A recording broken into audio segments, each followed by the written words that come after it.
Hello students, कैसे हैं आप सभी। उम्मीद करता हूँ सब बढ़िया होंगे अपने अपने घरों पर।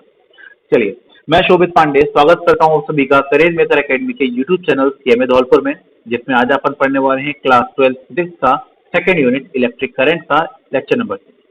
पिछले 5 लेक्चरों में अपन ने क्या पढ़ा, एक बार थोड़ा समराइज कर लेते हैं। अपन ने शुरुआती वीडियोज में देखा कि आइसोलेटेड कंडक्टर्स में क्यों इलेक्ट्रिक करंट जीरो होता है, क्योंकि सारे इलेक्ट्रॉन्स रैंडमली हर डायरेक्शन में मूव करते हैं, तो उनका जो नेट वेलोसिटी होती है, जिसको रैंडम थर्मल वेलोसिटी कहते हैं, वो जीरो हो जाती है, नेट करंट जीरो हो जाता है। फिर उसके अंदर अपन ने बैटरी लगाई, यानी कि पोटेंशियल डिफरेंस अप्लाई किया, और फिर हमने देखा पोटेंशियल डिफरेंस अप्लाई करने पर उसके अंदर कुछ करंट डेवलप हो जाता है, कुछ वेलोसिटी आ जाती है। उस वेलोसिटी को नाम दिया गया ड्रिफ्ट वेलोसिटी। उसका एक्सप्रेशन अपन ने डिराइव किया। फिर देखा कि करंट का ड्रिफ्ट वेलोसिटी के संग क्या रिलेशनशिप है, I is equal to A N E V D, वो डेरिवेशन हुई। फिर आपने पढ़ा ओम्स लॉ कि वोल्टेज और करंट किस प्रकार से एक दूसरे से रिलेशन रखते हैं, और सारे अपन उसके एस्पेक्ट देखे। आज के वीडियो में अपन कुछ और बारीकियां जानेंगे ओम्स लॉ की, ओम्स लॉ का प्रूफ देखेंगे। उसके संग संग 4 चीजें अपन पढ़ेंगे, जिससे अपन को रेजिस्टेंस और रेजिस्टिविटी के बारे में बेसिक इन्फॉर्मेशन मिलेगी। तो चलिए शुरू करते हैं आज का वीडियो। आज के वीडियो में सबसे पहले अपन जानेंगे कि देयर इज अ कंडक्टर। अपन के पास एक कंडक्टर है जिसका लेंथ L है, जिसका cross section area capital A है, जिसमें अपन ने कैपिटल V बैटरी लगा रखी है, जिसकी वजह से कैपिटल E इलेक्ट्रिक फील्ड वहां पे डेवलप हो गई। कुछ बेसिक एस्पेक्ट्स नीचे लिखे हुए हैं यहाँ पर कि V पोटेंशियल है, L कंडक्टर का लेंथ है, A एरिया है, कैपिटल E इलेक्ट्रिक फील्ड है, कैपिटल I करंट है, उसके बाद small m, small e, small n, tau, ये सब बहुत इंपॉर्टेंट है। स्मॉल m तो मास है इलेक्ट्रॉन का, स्मॉल e चार्ज है इलेक्ट्रॉन का, and number of free electrons पर यूनिट वॉल्यूम में बहुत काम आने वाला है अभी अपन के। और टाउ एवरेज रिलैक्सेशन टाइम है, और वी डी ड्रिफ्ट वेलोसिटी है। जो 2-3 चीजें अपन को पता है, उनमें से एक तो ड्रिफ्ट वेलोसिटी का डेरिवेशन का फॉर्मूला था, small e capital E tau upon M, और एक कैपिटल ई का फॉर्मूला था, ये भी पता है अपन को, V बाई एल। ये V पोटेंशियल ड्रॉप है पर यूनिट लेंथ, यानी कि potential difference per unit length. ये 2 चीजें अपन को ऑलरेडी पता है। ओम्स लॉ का डिडक्शन, यानी कि ओम्स लॉ का प्रूफ। तो ओम्स लॉ क्या है, पहले थोड़ा सा वो रिवाइज कर लेते हैं, फिर उसका प्रूफ भी कर लेंगे क्लास। तो ओम्स लॉ ये था कि जब भी मैं किसी ओमिक कंडक्टर की बात करता हूं, तो मैं लिखता हूं R is equal to V upon I, और ये फैक्टर होना चाहिए कांस्टेंट। अगर ऐसा है तो इनको ओहमिक डिवाइसेस कहते हैं, यानी कि वो डिवाइस जो ओम्स लॉ को फॉलो करती हैं, जिनमें V और I का रेशियो कांस्टेंट होता है। मतलब V यानी कि पोटेंशियल को अगर मैं चेंज करता हूं तो R नॉट गोना चेंज,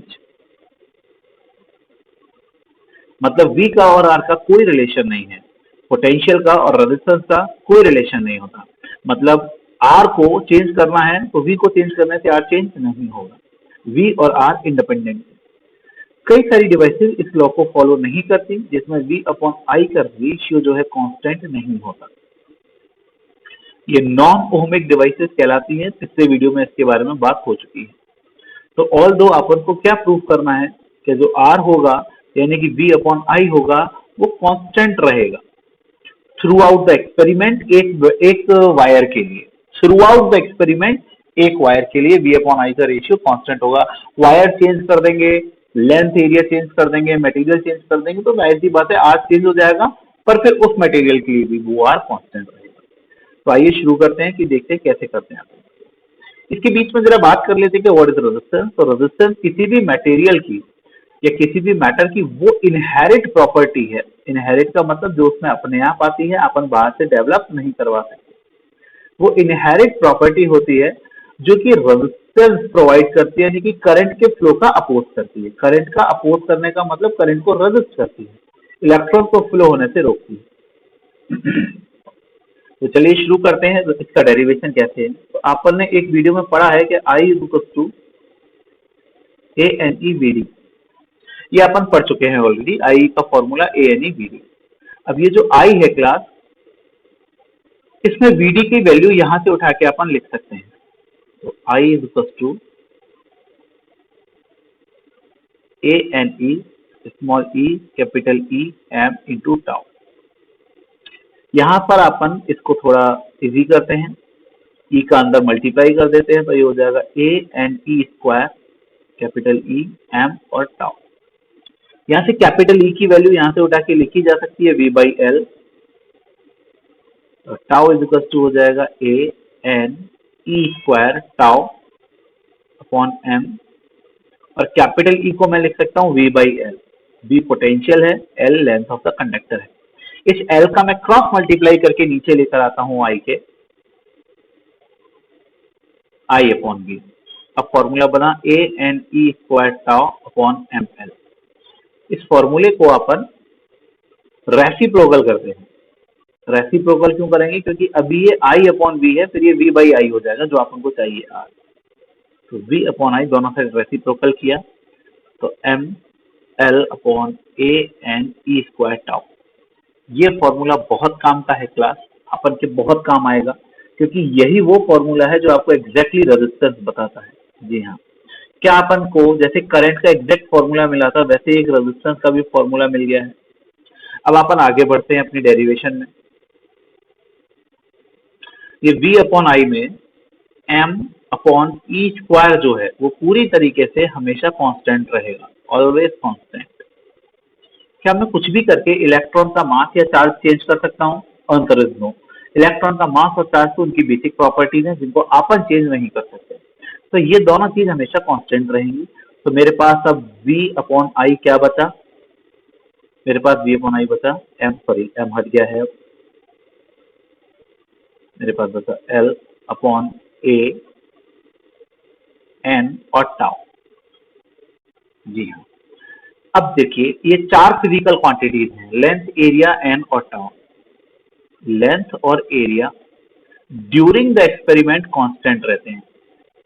मैंने एक वायर लेकर, ये सिलेंड्रिकल वायर जो है यहाँ पर, ये जो सिलेंडर है डायग्राम में, इसको लेकर एक्सपेरिमेंट कर रहा हूं। क्या ड्यूरिंग द एक्सपेरिमेंट मैं इसकी लेंथ चेंज करूंगा? एक्सपेरिमेंट के बीच में नहीं। क्या मैं during the experiment area change करूंगा? नहीं।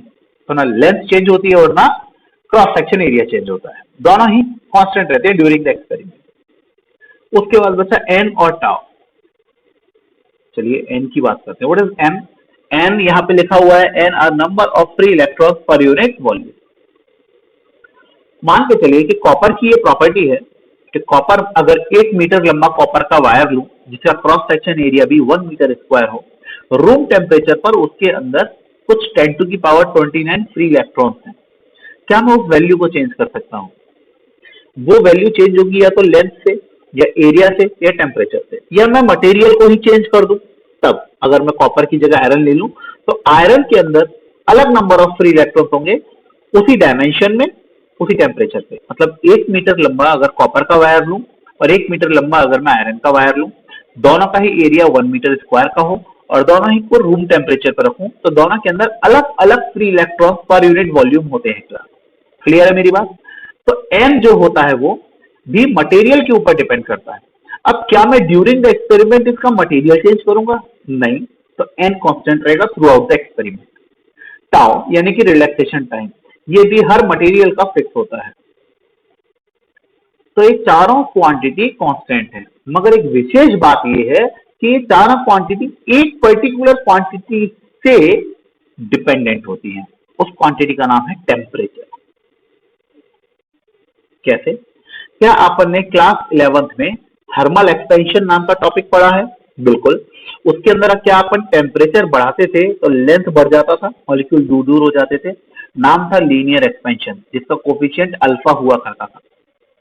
क्या अपन लोगों ने एरियल एक्सपेंशन पढ़ा है जिसका कोफिशिएंट बीटा हुआ करता था? यानी कि टेम्परेचर को चेंज करूंगा तो यहाँ पे लेंथ और एरिया दोनों ही चेंज हो सकते हैं, तो मेरे को temperature have to be constant. N क्या होता है? Number of free electron.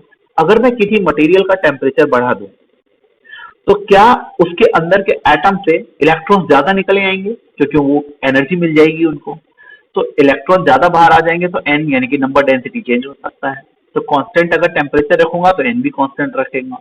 और टेम्परेचर अगर मैं बढ़ाता हूं तो एटम वाइब्रेट ज्यादा करेंगे, एटम वाइब्रेट करेंगे तो इलेक्ट्रॉन का कॉलिजन बढ़ेगा, कॉलिजन बढ़ेगा तो उनका रिलैक्स करने वाला टाइम कम हो जाएगा, रिलैक्सेशन टाइम घट जाता है। तो ये सारी फिजिकल क्वांटिटी टेम्परेचर से डिपेंडेंट है, तो temperature must be constant through out the experiment. Temperature को कांस्टेंट रखना पड़ेगा। अगर मैं टेम्परेचर कांस्टेंट रखता हूं और ये फिजिकल क्वांटिटी कांस्टेंट रखता हूं, अब क्लास ये मैं फिजिकल क्वांटिटी कांस्टेंट रखूंगा, ये मेरे लिए एक रेस्ट्रिक्शन है। पर क्या ओम्स लॉ यही था कि V proportional to I when all the physical quantities like length, area, temperature must be constant? तो ओम्स ने लॉ देते हुए ये भी बोला था कि ये सारी चीजें कांस्टेंट रहनी चाहिए। तो ये सारी फिजिकल क्वांटिटी, क्योंकि एक एक्सपेरिमेंट में मटेरियल फिक्स ले रहे हैं अपन, लेंथ और एरिया फिक्स ले रहे हैं, तो एक ही मटेरियल की बात करूं, एक वायर की बात करूं, तो ड्यूरिंग होल एक्सपेरिमेंट ये सारी फिजिकल क्वांटिटी कांस्टेंट रहती है। Therefore V by I RHS में जितनी भी चीजें दिख रही हैं वो सब कैसी है? कांस्टेंट है। तो V upon I must be constant. V upon I must be constant. Clear है क्लास? इस I का क्रॉस मल्टीप्लाई करके मैं लिख सकता हूं V proportional to I, ठीक है। और V upon I को मैं लिख सकता हूं R, तो ये R भी मेरा कांस्टेंट हो गया।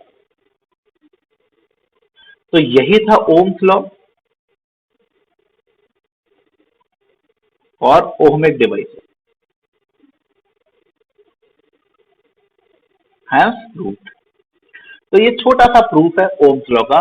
ओम्स लॉ क्या था कि R is equal to V upon I constant रहना चाहिए। R is equal to V upon I constant रहना चाहिए। तो अपन ने ओहमिक कंडक्टर देखा, I is equal to ANE VD, VD का फॉर्मूला लिखा, E का फॉर्मूला लिखा, सिंक्रोनाइज किया, रेसिप्रोकल किया, और RHS में देखा कि जो भी चीजें आ रही हैं वो सब की सब कांस्टेंट हैं, इसलिए V अपॉन I का रेशियो कांस्टेंट है।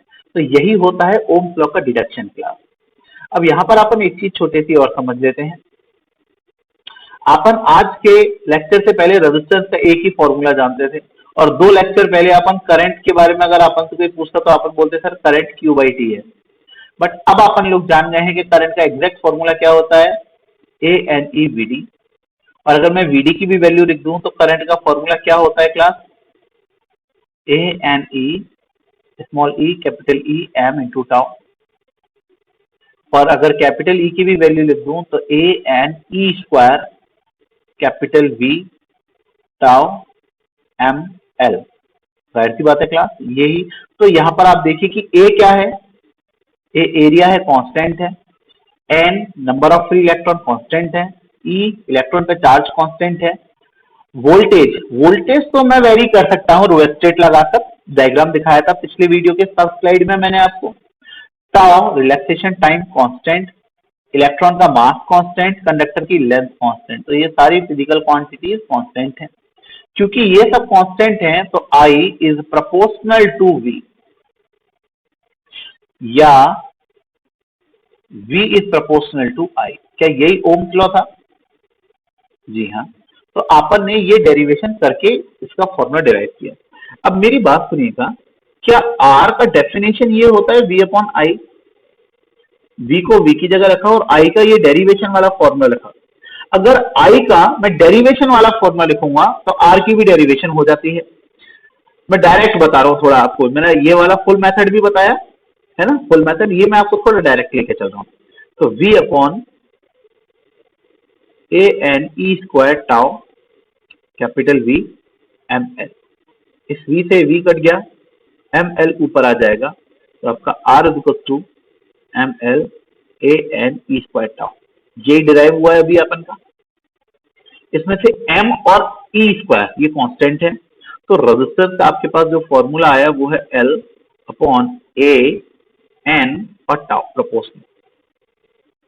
कितनी फिजिकल क्वांटिटी पे डिपेंड कर रहा है क्लास से? 4 फिजिकल क्वांटिटीज पर ही डिपेंड कर रहा है।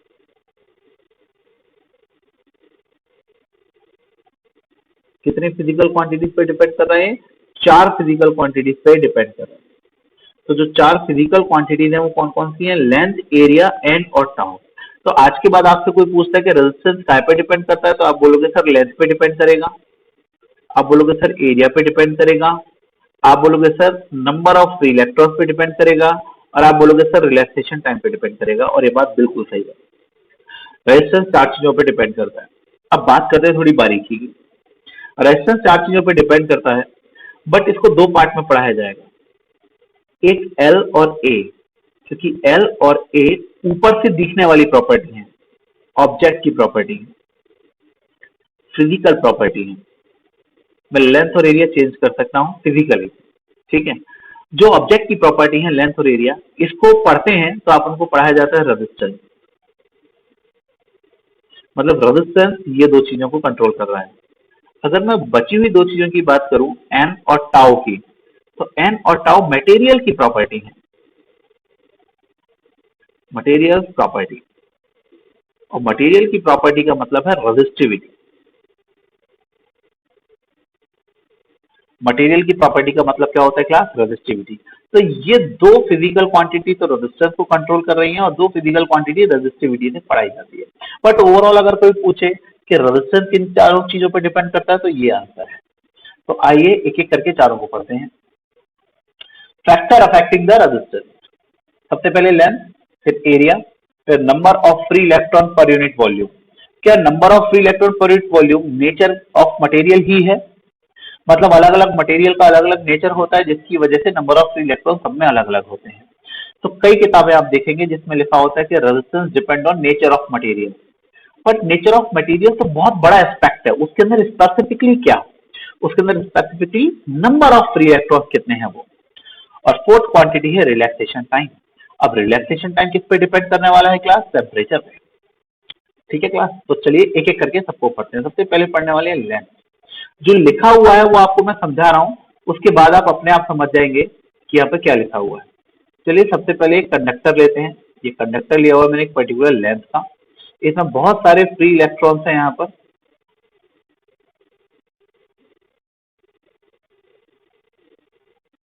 मैं कुछ 3 फ्री इलेक्ट्रॉन बना लेता हूँ और मैं मानता हूँ कि ये इलेक्ट्रॉन एक एंड से दूसरे एंड तक 0.1 सेकंड में मूव करेंगे। यहाँ से लेकर यहाँ तक मूव करेंगे 0.1 सेकंड में। अब अचानक मैं इसकी लेंथ बढ़ा देता हूँ,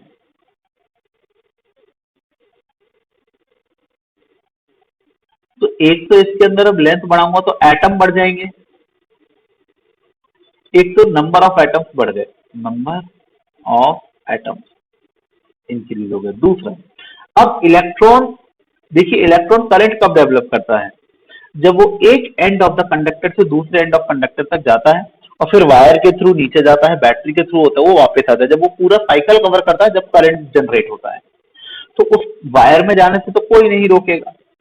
मुश्किल है कंडक्टर के एक एंड से दूसरे एंड तक का प्रोसेस। क्या अब इलेक्ट्रॉन को यहां से मूव करना पड़ेगा इस तरफ से, और अब इसको यहां से लेकर यहां तक मूव करना पड़ेगा। क्या उसकी लेंथ बढ़ गई? लेंथ बढ़ गई तो जो टाइम है एक एंड से दूसरे एंड तक जाने का, क्या वो बढ़ गया? Yes sir. करंट का बेसिक फॉर्मूला क्या है? Q by T. अगर टाइम बढ़ेगा तो करंट घट जाता है, इसलिए लेंथ बढ़ाने पर करंट कम हो जाएगा। तो current is inversely proportional to length of the conductor. मगर जो करंट होता है उसका और रेजिस्टेंस का रिलेशन रेसिप्रोकल का है। तो अगर करंट और लेंथ रेसिप्रोकल है तो रेजिस्टेंस और लेंथ डायरेक्टली प्रोपोर्शनल है। मतलब लेंथ बढ़ाने पर कंडक्टर का साइज बढ़ गया, लेंथ बढ़ गई। अब इलेक्ट्रॉन को ज्यादा डिस्टेंस कवर करना पड़ेगा। ज्यादा डिस्टेंस कवर करते में उसके बीच में ज्यादा एटम आएंगे, ज्यादा एटम्स में उसके साथ कॉलिजन ज्यादा होगा। कॉलिजन ज्यादा होगा तो वो देर से पहुंचेगा एक टर्मिनल से दूसरे टर्मिनल तक। तो टाइम ज्यादा ले रहा है तो करंट कम बनाएगा, और करंट कम बनाएगा तो रेजिस्टेंस अपने आप बढ़ गया। तो लेंथ बढ़ाने पर आपका रेजिस्टेंस बढ़ जाता है। अब अपन जो लिखा हुआ है उस स्टेटमेंट को पढ़ते हैं। If we increase the length of the conductor then electron have to travel longer distance. अगर मैं लेंथ इंक्रीज करता हूं तो इलेक्ट्रॉन को बड़ा डिस्टेंस कवर करना पड़ेगा in the conductor and suffer large number of collision, और कॉलिजन बढ़ जाएंगे। So the time taken by the electron in crossing the conductor is increased. तो जो इलेक्ट्रॉन टाइम ले रहा था एक टर्मिनल से दूसरे टर्मिनल तक पहुंचने में, वो बढ़ जाएगा, और क्योंकि टाइम बढ़ गया तो current will decrease and resistance will increase. मेरे ख्याल से क्लियर हो गया होगा क्लास। चलिए अब अपन बात करेंगे एरिया की। तो area of the conductor is we increase, चलिए पहले मैं आपको बताता हूँ। ये एक मान के चलिए कंडक्टर है, इसका कोई पर्टिकुलर एरिया है ए। इलेक्ट्रॉन्स यहाँ से मूव कर रहे हैं, बीच में कुछ रंग बिरंगे एटम बना देते हैं अपन, ये आपका एटम है और इलेक्ट्रॉन इसके बीच में से जगह बनाता हुआ जाएगा, ठीक है। और अब मैंने क्या कहा कि लाइए मैं इसका एरिया बढ़ा देता हूँ।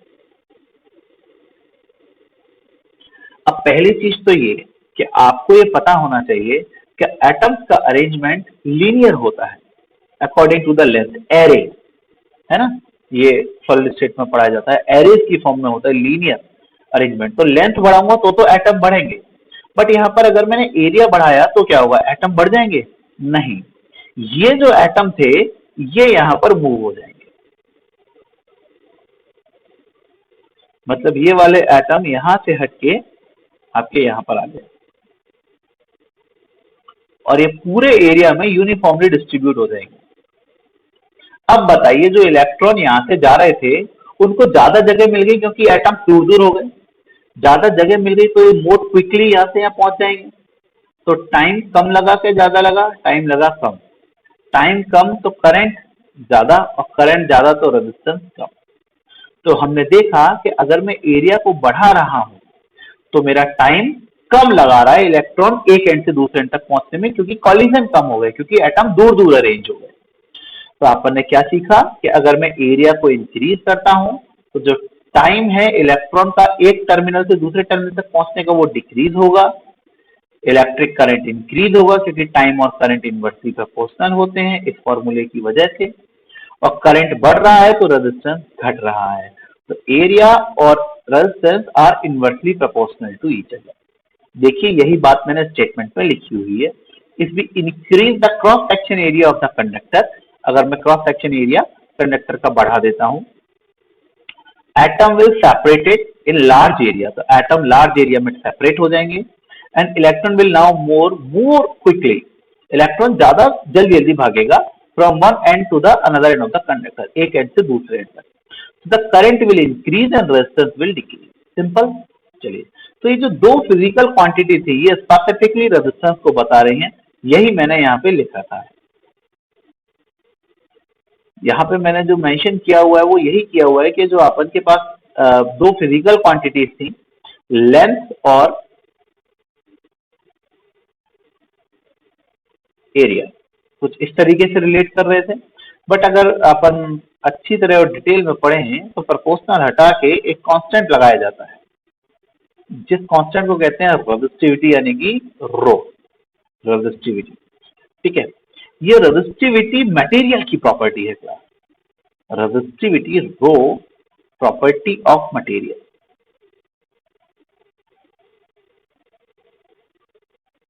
मतलब लेंथ चेंज करूंगा और एरिया चेंज करूंगा तो रेजिस्टिविटी चेंज नहीं होगी।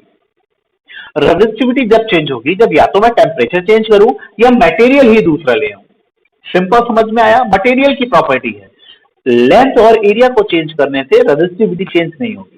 रेजिस्टिविटी को चेंज कर रहा है तो या तो आप टेम्परेचर चेंज कीजिए जिससे रिलैक्सेशन टाइम चेंज होगा, या आप मटेरियल दूसरा ले आइए जिससे number of free electron per unit volume change हो जाएगा। तो रेजिस्टिविटी अब आगे कंट्रोल करेगी। रेजिस्टिविटी को अपन स्पेसिफिक रेजिस्टेंस भी कहते हैं, लिखा हुआ है यहाँ पर मैंने। व्हाट डज इट मीन कि इफ मैं लेंथ 1 मीटर का ले लेता हूं वायर का और एरिया 1 मीटर स्क्वायर का ले लेता हूं, तो R इज इक्वल टू रो 1/1, यानी कि R इज इक्वल टू रो। मतलब स्पेसिफिक कंडीशन में R और रो प्रोपोर्शनल है, बराबर है। स्पेसिफिक कंडीशन में R और रो बराबर होते हैं, इसलिए इसको स्पेसिफिक रेजिस्टेंस कहते हैं। तो ये अब दो बची हुई जो चीजें थी उसकी कमांड कौन के हाथ में है? अब रेजिस्टेंस के हाथ में। ये नंबर ऑफ फ्री इलेक्ट्रॉन और रिलैक्सेशन टाइम इन दोनों को कंट्रोल करने वाला है। ठीक है क्लास, चलिए आगे बढ़ते हैं। तो रेजिस्टिविटी की वैसे यहाँ पे फॉर्मूला निकाल सकते हैं अपन, ए को क्रॉस मल्टीप्लाई कर दूं और एल को डिवाइड कर दूं तो ये रेजिस्टिविटी का फॉर्मूला आ जाता है, बेसिक फॉर्मूला, डेफिनेशन वाला फॉर्मूला, डेरिवेशन बता दूंगा अभी आपको इसकी। तो R is equal to A by L होता है क्लास। इसकी यूनिट क्या हो जाएगी रेजिस्टिविटी की, देखें अगर तो R की यूनिट ओम, एरिया की यूनिट मीटर स्क्वायर और लेंथ की यूनिट मीटर। 1 मीटर से 1 मीटर कट जाएगा तो रेजिस्टिविटी की यूनिट ओम मीटर होती है। इसी प्रकार से आप इसका डायमेंशनल फॉर्मूला भी निकाल सकते हैं। तो what is resistivity? Resistivity the property of material, simple. ठीक है। बची हुई दो फिजिकल क्वांटिटीज के बारे में बात कर लेते हैं क्लास। इनमें सबसे पहले आएगी अपन की नंबर ऑफ फ्री इलेक्ट्रॉन्स पर यूनिट वॉल्यूम। तो जो नंबर ऑफ फ्री इलेक्ट्रॉन्स पर यूनिट वॉल्यूम है अपन का, वो नेचर ऑफ मटेरियल पे डिपेंड करता है, जैसे अपन पहले पढ़ चुके हैं। मैं समझाता हूं कैसे, समझ के चलिए।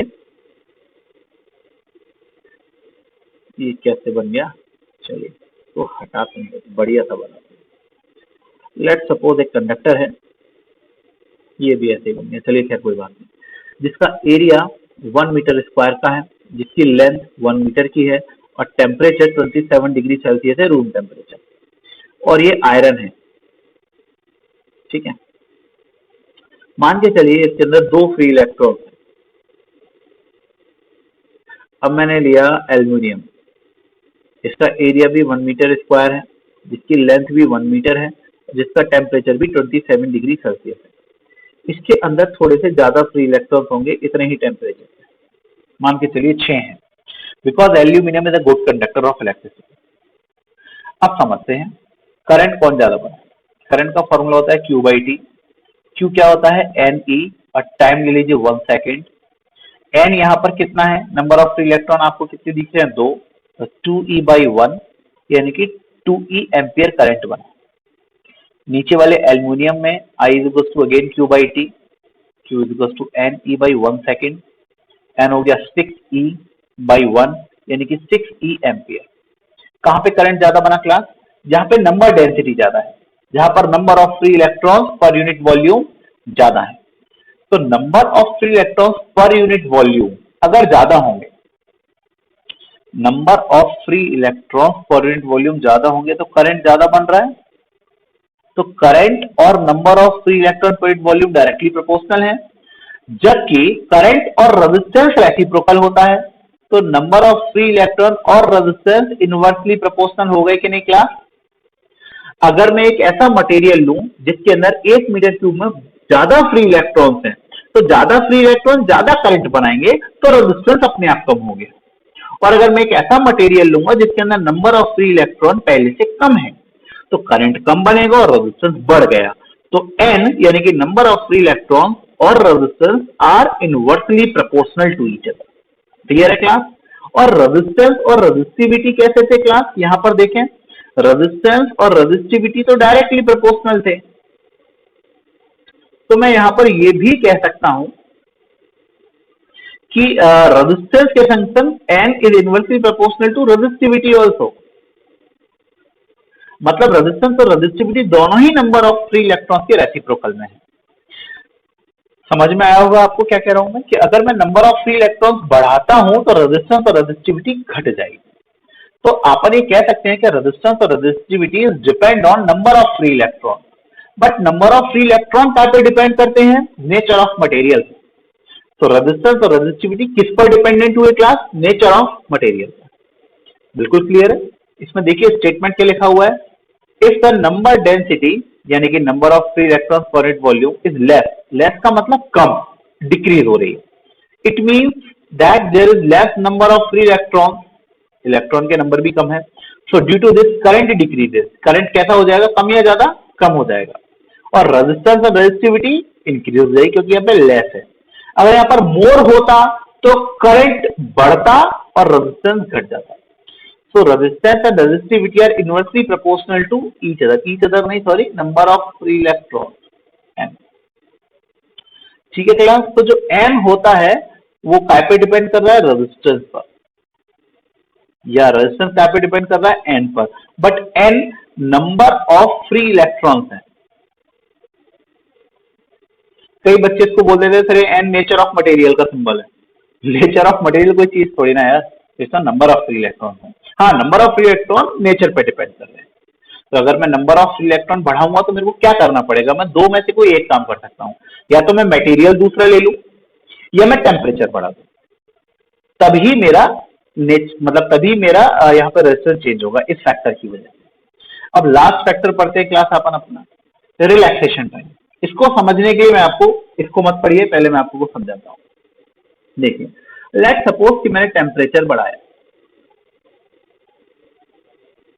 टेम्परेचर बढ़ाऊंगा क्या होगा, जब भी एटम्स रखे होते हैं और मैं टेम्परेचर बढ़ाता हूं तो वो वाइब्रेट करने लगते हैं एटम। तो एटम के बीच की जो जगह होती है जिसको लैटिस हाइट कहते हैं वो कम हो जाती है। चलिए यहाँ पर कुछ एटम बनाते हैं। अब मान के चलिए मेरे पास कोई एक छोटा सा इलेक्ट्रॉन था, मेरा मेरे पास ये एक मेरा इलेक्ट्रॉन है, ये इस बीच वाले रास्ते से जा रहा है। ठीक है क्लास। अब अगर मैं अचानक टेम्परेचर बढ़ाता हूँ और ये सब वाइब्रेट करने लग जाए, तो वाइब्रेट करेंगे तो ये बीच की जगह कम हो जाएगी, क्योंकि वाइब्रेट करेंगे तो ऐसे ऐसे होंगे, और ऐसे ऐसे होंगे तो इलेक्ट्रॉन को कोलाइड ज्यादा करना पड़ेगा। तो सबसे पहले टेम्परेचर बढ़ाने से क्या हुआ, वाइब्रेशन बढ़े।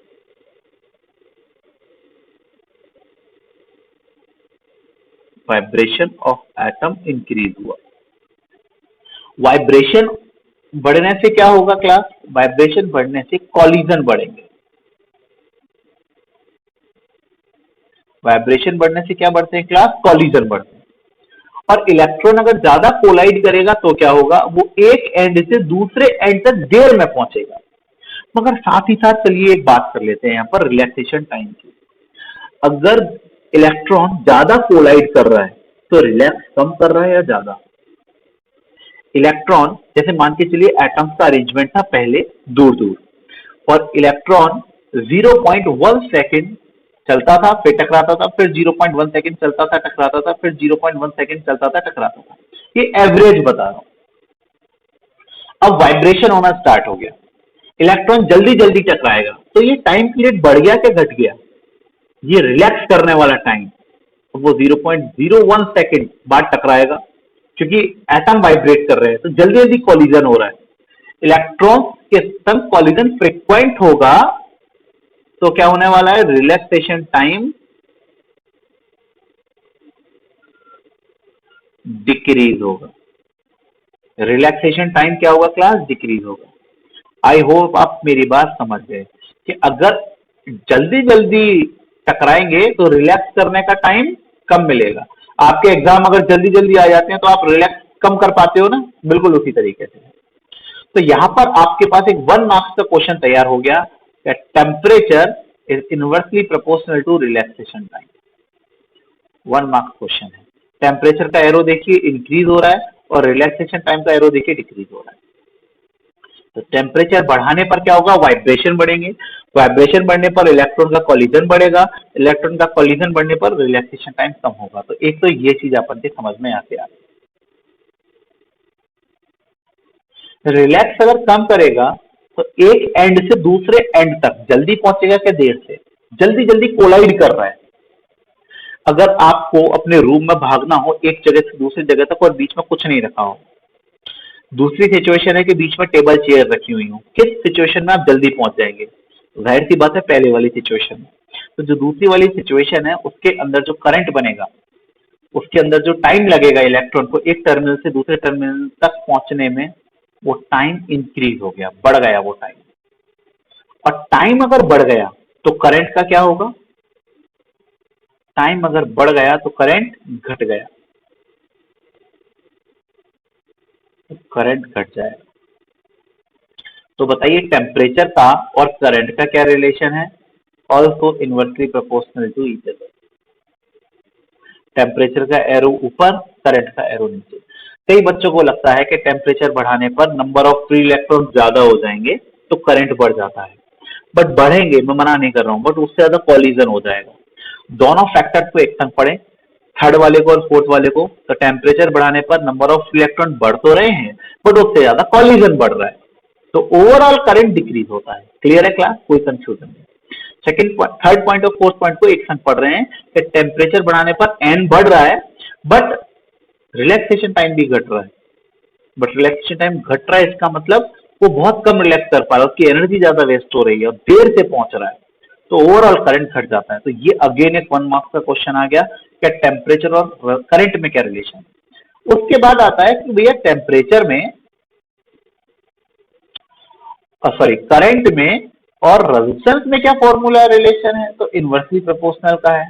तो अगर करंट घट रहा है तो रेजिस्टेंस बढ़ जाएगा, तो रेजिस्टेंस मेरा बढ़ गया, और रेजिस्टेंस बढ़ गया तो रेजिस्टिविटी वो भी बढ़ गई। तो बताइए कि टेम्परेचर बढ़ाने पर रेजिस्टेंस का क्या हुआ? सॉरी, डायरेक्टली प्रोपोर्शनल है, मैंने गलत लिख दिया। टेम्परेचर बढ़ाने पर क्या होगा? रेजिस्टेंस बढ़ रहा है, तो temperature is directly proportional to resistance. Temperature is directly proportional to resistivity. तो एक बार पूरे को सिंक्रोनाइज कर लेते हैं। अगर मैं टेम्परेचर बढ़ाता हूं तो atom get more vibrated, the number of collisions of electron will increase.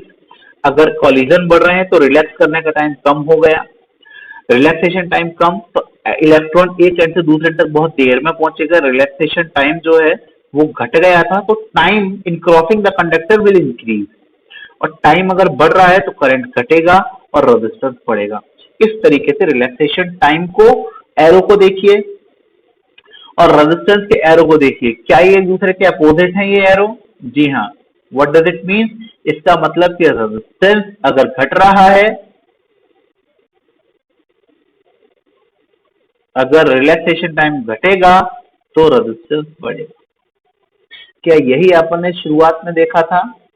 ये यहाँ पे अपन देख सकते हैं, ये टाउ और ये रेजिस्टेंस, ये V अपॉन आई क्या था? रेजिस्टेंस ही था। इस वाले स्लाइड में देखते हैं, हाँ, ये टाउ और R इनवर्सली प्रोपोर्शनल थे। अब समझ में आया कैसे है अपन को, अब जाकर इस बात को समझ में आया है कि ये इनवर्सली प्रोपोर्शनल क्यों है। तो आई होप आप समझ पाए कि इनवर्सली प्रोपोर्शनल क्यों है, क्योंकि ये पूरा फिनोमिना यहाँ पर फॉलो हुआ है। तो यहाँ पर पढ़ते हैं, अपन ने क्या लिख रखा है? इफ वी इंक्रीज, यहाँ पर अपन इंक्रीमेंट लेकर चल रहे हैं, temperature increase. If we increase the temperature of the material, the vibration of atom increases, vibration of atom बढ़ रहे हैं, so there is more collision, collision बढ़ गए between electron and atom, so relaxation time will decrease, relax करने वाला time decrease हो गया, but the time taken by the electron in crossing the conductor is increased, तो जो electron का time था एक एंड से दूसरे एंड तक पहुंचने का वो बढ़ गया। करंट डिक्रीज और रेजिस्टेंस इंक्रीज। तो अगर टेम्परेचर इंक्रीज हुआ तो करंट डिक्रीज हो गया और रेजिस्टेंस और रेजिस्टिविटी इंक्रीज हो गया। आई होप आपको ये फिनोमिना अच्छा भी लगा होगा और समझ में भी आया होगा। इस तरीके से ये चारों क्वांटिटी डिपेंड करती है। तो अगर अपन इधर से पढ़ें तो दो चीजों को तो रेजिस्टेंस कंट्रोल कर रहा था और दो चीजों को, एन को और टाउ को, रेजिस्टिविटी ने कंट्रोल किया, क्योंकि वो मटेरियल की प्रॉपर्टी है।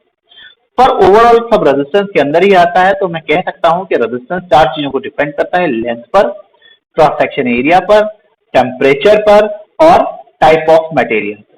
टाइप ऑफ मटेरियल मतलब N, लेंथ का मतलब L, एरिया का मतलब A और टेम्परेचर का मतलब रिलैक्सेशन टाइम से है टाउ, क्योंकि टेम्परेचर से रिलैक्सेशन टाइम को अपन ने रिलेट किया है। कई बच्चे क्या गलती करते हैं वो मैं आपको बता देता हूँ, प्लीज आप लोग मत करना। जब वो देखते हैं कि रेजिस्टेंस का फॉर्मूला है L A N टाउ, बोलते सर L तो लेंथ है, A एरिया है, N नेचर ऑफ मटेरियल है और टाउ टेम्परेचर है। टाउ टेम्परेचर नहीं है, टाउ रिलैक्सेशन टाइम है, बट ये डिपेंड कर रहा है टेम्परेचर पे। N number of free electron है, पर ये भी डिपेंड कर रहा है नेचर ऑफ मटेरियल पे। तो ये सिंबल से कई बच्चे धोखा खा जाते हैं कि एन का मतलब नेचर ऑफ मटेरियल तो नहीं है, टाउ का मतलब टेम्परेचर तो नहीं है, बिल्कुल भी नहीं है। तो R is proportional to, sorry ये उल्टा लिखा हुआ है, एल बाई ए, ठीक है। तो यहां से रेजिस्टेंस का, रेजिस्टिविटी का फॉर्मूला, रो का formula R A by L. ये क्या है और ये क्या है, ये अपन अगले वीडियो के लिए क्लू कर रहे हैं। ये नेक्स्ट वीडियो में आपको मिलेगा,